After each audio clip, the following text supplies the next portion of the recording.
ہمارے بزرگوں نے ہمیں یہ سبق ہمارے بزرگوں نے ہمیں بتایا کہ امام حسین کی شہادت اس طرح بیان کرو کہ نوجوانوں میں جذبہ جہاد پیدا ہو، عورتیں صبر کا پہاڑ بن جائیں، اس طرح شہادت ہم وہ والی۔ لیکن ایک بات ضرور ذہن میں رکھیں، یہ جو لوگ کہتے ہیں نا بڑے مظلوم تھے پانی نہیں آ سکا، میرے سے حوالہ دیکھے جس نے دیکھنا ہے، میرے سے حوالہ دیکھے، میرے سے۔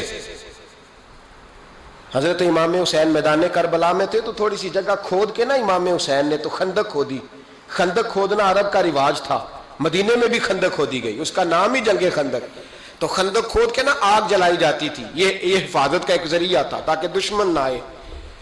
تو امام حسین نے اپنے خیمے کے سامنے خندق کھود کے اس میں آگ جلائی تاکہ پردہ رہے، عورتوں کے پاس کوئی دشمن نہ آئے۔ تو ایک شخص سامنے کھڑا ہو کے کہنے لگا، حسین تو نے دنیا میں ہی آگ جلا لی ہے؟ معاذ اللہ ثم معاذ اللہ، کہنے لگا آگے تو آگ ملے گی، یہاں جلا لی ہے؟ تو امام حسین کہنے لگے میں حکم دیتا ہوں آگ کو کہ تجھے ابھی پکڑ لے۔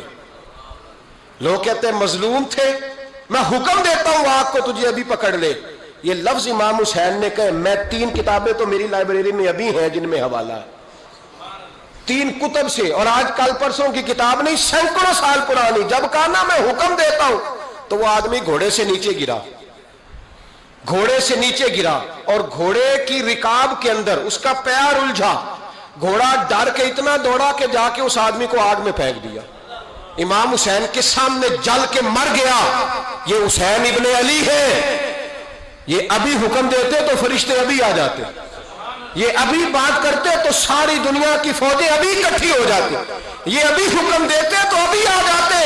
اور سنو، اگر جناب اسماعیل کے لیے دمبا آ سکتا ہے تو وہ تو حضرت ابراہیم کے بیٹے تھے، اور یہ تو مصطفیٰ کی اولاد ہے، ان کے لیے کیا کچھ نہیں ہو سکتا؟ لیکن امام حسین نے پسند کیا تھا کربلا کے جہاد کو، اس کو پسند کیا تھا مولا علی نے، وہ اپنی پسند پہ تھے۔ کوئی آدمی اس طرح نہ بیان کرے کہ بڑے مظلوم تھے تو بڑی مشکل میں تھے تو بڑا روتے تھے بڑے، اور کوئی شخص ایسی بات، یہاں تو تماشا لگ گیا ہے، تماشا لگ گیا ہے۔ ایک وہ ہے جو آج کل کہہ رہے ہیں بس جی وہ تو 2 شہزادوں کی جنگ تھی، انہیں بھی شرم نہیں آتی، اور ایک ممبروں پہ چڑھے ہوئے ہیں، چہرے پہ داڑھی کوئی نہیں، سر پہ ٹوپی کوئی نہیں، بازاری سا انداز ہے، کبھی دوڑ کے ادھر جاتے ہیں، کبھی بھاگتے ہیں، کبھی کہتے ہیں اونچا بولنا، پیروں پہ کھڑا ہونا، یہ لوگ بیان کریں گے امام حسین کی بات، یہ لوگ بیان کریں گے۔ بیبیوں کے مصائب پڑھ رہا ہوں، وہ اور بیبیاں ہوتی ہیں جو ہائے ہائے کرتی ہیں، واہ ویلا کرتی ہیں، یہ میرے نبی کا خاندان ہے، یہ میرے نبی کا خاندان ہے، نبی کا خاندان۔ میں حوالہ دکھاؤں گا، مجھ سے سنو حوالہ۔ حضرت سیدہ زینب نے سارے جنازے دیکھے، بھتیجوں کو، بھانجوں کو، سب کو شہید ہوتے دیکھا۔ عورتیں ڈرتی میت کو ہاتھ نہیں لگاتی، چیختی ہیں بیبیاں، لیکن حضرت جناب زینب نے پتہ کیا دیکھا تھا؟ وہ سننا ذرا۔ امام حسین کی لاش مبارک کربلا میں پڑی تھی، اور امام حسین کا سر کاٹ کے نیزے پہ چڑھایا گیا تھا، اور وہ بیبیوں کے سامنے خالی سر چڑھ رہا تھا، اور سینکڑوں میل کا سفر کر کے دمشق کے بازاروں سے گزرتا وہ سر گیا۔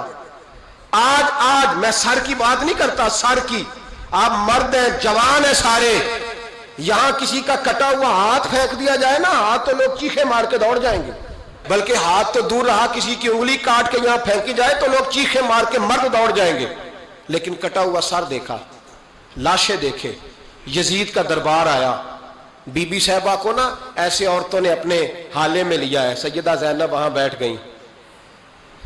تو جب بولا نا یزید دربار میں، کہنے لگا کہ دیکھو اللہ نے عزت والوں کو عزت دی، معاذ اللہ ثم معاذ اللہ، اور میرے مخالفین کا کیا حشر ہوا جب اس نے دیکھے نا، ایک آدمی مجبور ہے، مقہور ہے، اتنا لمبا سفر ہے، غربت ہے، پیاس ہے، بیماری ہے، کیا انداز ہے جب اس عالم میں یزید کے دربار میں اس نے گستاخی کی امام حسین کی۔ یہاں لوگ کہتے ہیں کسی کو کچھ نہ کہو، کہ کیوں نہ کچھ کہیں، جو سیدنا امام حسین کے بارے میں بات کرے گا زبانیں کھینچیں گے اس کی، جو صحابہ کے بارے میں بات کرے گا ہم کرنے دیتے ہیں؟ یہ کیا بات ہوئی؟ گستاخی کرنا، بے ادبی کرنا، یہ کون سا دین ہے؟ یہ تو تم بے دینی پھیلا رہے ہو۔ سنو، جب اس نے بے ادبی کی تو سیدہ زینب چپ نہیں رہی، بلکہ حضرت زینب بولی اور کھڑی ہوئی، اور آپ نے تلاوت کی قرآن مجید کی، اور آیتیں پڑھی، کہنے لگی وَتُعِزُّ مَن تَشَاءُ، وَتُذِلُّ مَن تَشَاءُ بِيَدِكَ الْخَيْرُ. اور آپ فرمانے لگی یزید تو کہتا ہے تیرے مخالفین پسپا ہو گئے تجھے عزت ملی.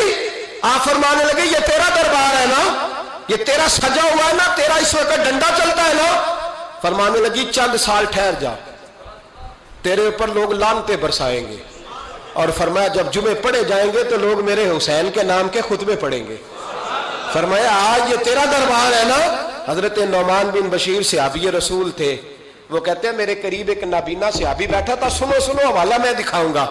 کہنے لگے میرے قریب اس وقت یزید کے دربار میں ایک نابینا صحابی بیٹھے تھے. جب بی بی زینب نے یہ بات کی نا تو وہ نابینا صحابی میرا ہاتھ پکڑ کے کہنے لگے نعمان علی آ گئے ہیں, یہ تو علی کی آواز ہے, علی آ گئے.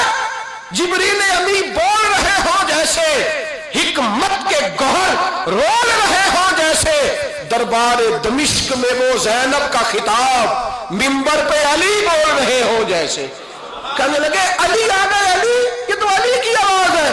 جناب نعمان بن بشیر کہنے لگے نہیں, علی جب بولتے تھے تو بڑا رنگ ہوتا تھا, ابھی تو زینب کھل کے بول ہی نہیں رہی, ابھی تو زینب ستائی ہوئی ہے, ابھی تو زینب زخم کھا کے آئی ہے, ابھی تو زینب پیاسی ہے.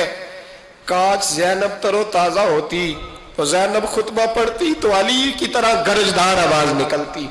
یزید کے محل کانپتے, جبریل امی بول رہے ہوں جیسے, حکمت کے گوہر رول رہے ہوں جیسے, دربار دمشق میں بی بی زینب کا خطاب منبر پہ علی بول رہے ہوں جیسے.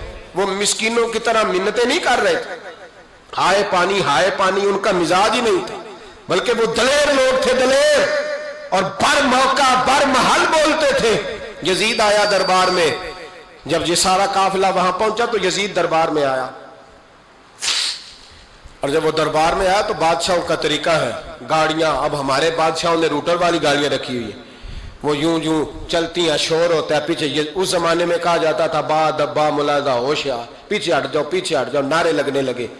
تو یزید کا ایک ناخلف بیٹا امام زین العابدین سے کہنے لگا تیرا باپ کہاں ہے, دیکھ یہ میرے باپ دادا کے نعرے, دیکھ میرے باپ کے نعرے, تیرے کدھر ہے.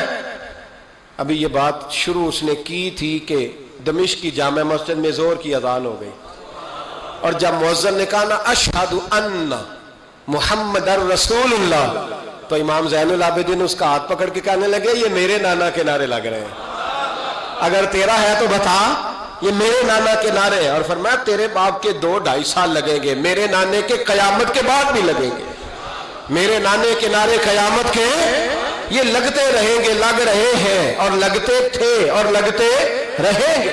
میرے بھائی یاد رکھو, دلیری, ہمت, پہلی بات ان سے پیار کرنا ہے. دوسرا ان کی ہمت, ان کا مقام دلیری کرنا ہے, ان کا کام ہمت کرنا ہے, ان کا کام ڈٹ جانا ہے. کمزوری دکھانا اہل بیت کا طریقہ ہوتی.